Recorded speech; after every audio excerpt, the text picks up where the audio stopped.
Number 1, હંમેશા માફ કરતા શીખો અને જૂની વાતોને ભૂલતા બી શીખો, કારણ કે ભૂતકાળની વાતોને વારંવાર યાદ કરીને મન હંમેશા અશાંત રહેતું હોય છે.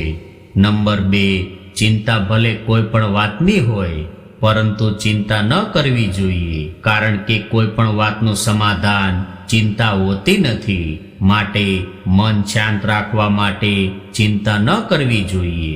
નંબર 3, જિંદગીમાં ક્યારેય કોઈનાથી વાત કરવા માટે પરેશાન ના રહેતા, કારણ કે જો એમને સાચે જ તમારી પરવાહ હશે તો એ તમારા માટે સમય કાઢી જ લેશે. નંબર 4, ક્યારેય કોઈ પર આંખ બંધ કરીને ભરોસો ના કરવો, કારણ કે આ દુનિયા એટલી બધી પણ સારી નથી કે તમારા ભરોસાને કાયમ રાખી શકે. નંબર 5, ખુશીઓનો કોઈ રસ્તો નથી, ખુશ રહેવું એક જ એકમાત્ર રસ્તો છે. નંબર 6, જો સાચું બોલવાની હિંમત હોય તો એકલા ચાલવાની પણ હિંમત હોવી જોઈએ.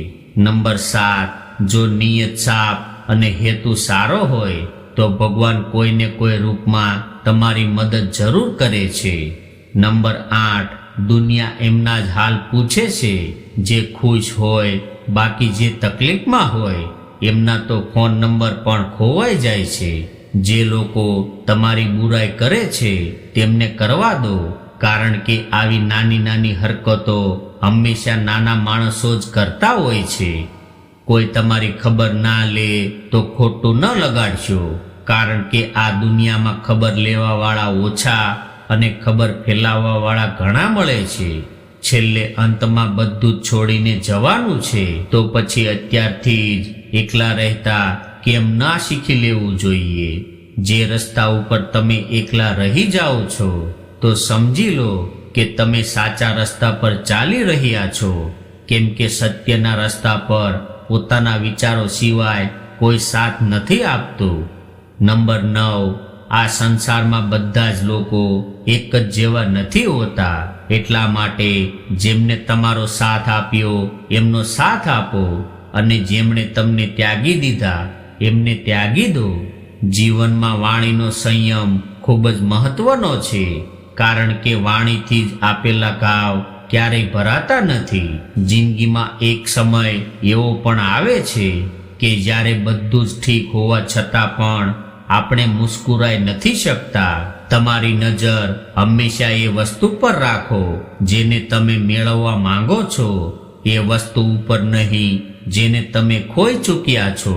કોશિશ બસ એટલી જ છે કે કોઈ અમારાથી નારાજ ન થાય, બાકી નજર અંદાજ કરવા વાળાથી તો અમે પણ નજર નથી મિલાવતા. પરિવર્તન પ્રકૃતિનો નિયમ છે, એટલા માટે જે પાછળ છૂટી ગયું તેને શોક ન કરવો. મૌન સૌથી સારો શબ્દ છે એ વ્યક્તિ માટે કે જે તમારા શબ્દોની કિંમત નથી સમજતા. સમય જો આજે ખરાબ ચાલી રહ્યો છે તો કાલે સારો જરૂર આવશે. બસ હિંમત રાખો. મુશ્કેલીઓ તો દરેક માણસના જીવનમાં આવે છે, બસ ફરક એટલો છે કે કોઈ મુશ્કેલીઓના કારણે નિખરી જાય છે તો કોઈ મુશ્કેલીઓના કારણે વિખેરાઈ જાય છે.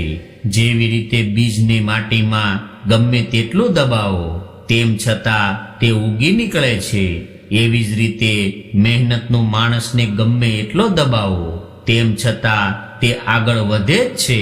શરૂઆત કરવા માટે તમારે મહાન બનવાની જરૂર નથી, પરંતુ મહાન બનવા માટે તમારે શરૂઆત કરવી જરૂરી છે. સમસ્યા જોઈને જીવનમાં હાર ન માનો. શું ખબર એ જ સમસ્યામાં તમારી કંઈક મોટી શરૂઆત છુપાયેલી હોય છે. સુખ દુઃખનું આવવું જવું, ઠંડી ગરમી આવે ને જાય, એવી રીતનું છે, એટલે તેને સહન કરવું જ ઉત્તમ છે. પોતાને મજબૂત કરવાની ત્યારે જ મજા આવે છે જ્યારે આખી દુનિયા તમને કમજોર કરવા તૈયાર બેઠી હોય છે. કેટલીક વાર આપણે બીજા માટે એટલા પણ જરૂરી નથી હોતા જેટલા આપણે માની લેતા હોઈએ છીએ. જેમની માથે જિમ્મેદારીઓનો બોજ હોય છે તેમને રીસાવવાનો કે તૂટવાનો સમય નથી હોતો. યાદો તો જિંદગીનો ખજાનો છે, બાકી તો બધાને ખાલી હાથે જ જવાનું છે. સંબંધોની કિંમત પણ પૈસાની જેમ કરો. બંનેને ગુમાવવા આસાન છે, પરંતુ મેળવવા ખૂબ જ કઠિન છે. મુશ્કેલીઓ ગમે તેવી આવી જાય તો પણ એનાથી ડરવાથી કોઈ ફાયદો નથી. તેનો હિંમતથી સામનો કરવાથી જ તે દૂર કરી શકાય છે.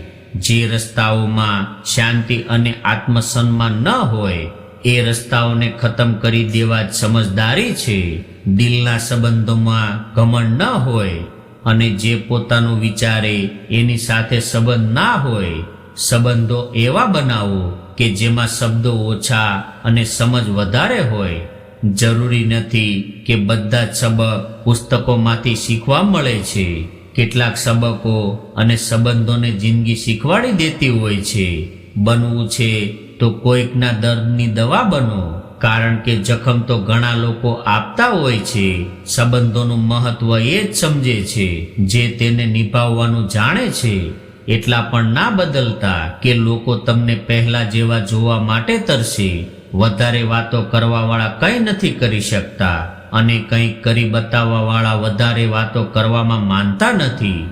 કોઈ પણ માણસ અહીંયા હંમેશા માટે સાથ આપવા વાળું નથી હોતું. જો જિંદગીમાં આગળ વધવા માંગો છો તો એકલા ચાલતા શીખી લો. જો તમે માન મેળવવા ઈચ્છો છો તો બીજાનું પણ માન કરતા શીખી લો. મિત્રો, તમને અમારી કહાની કેવી લાગી તે કોમેન્ટ કરીને જરૂર જણાવજો. સાથે કોમેન્ટ બોક્સમાં હર હર મહાદેવ અવશ્ય લખજો. સાથે સાથે તમારા મિત્ર મંડળમાં શેર અવશ્ય કરજો.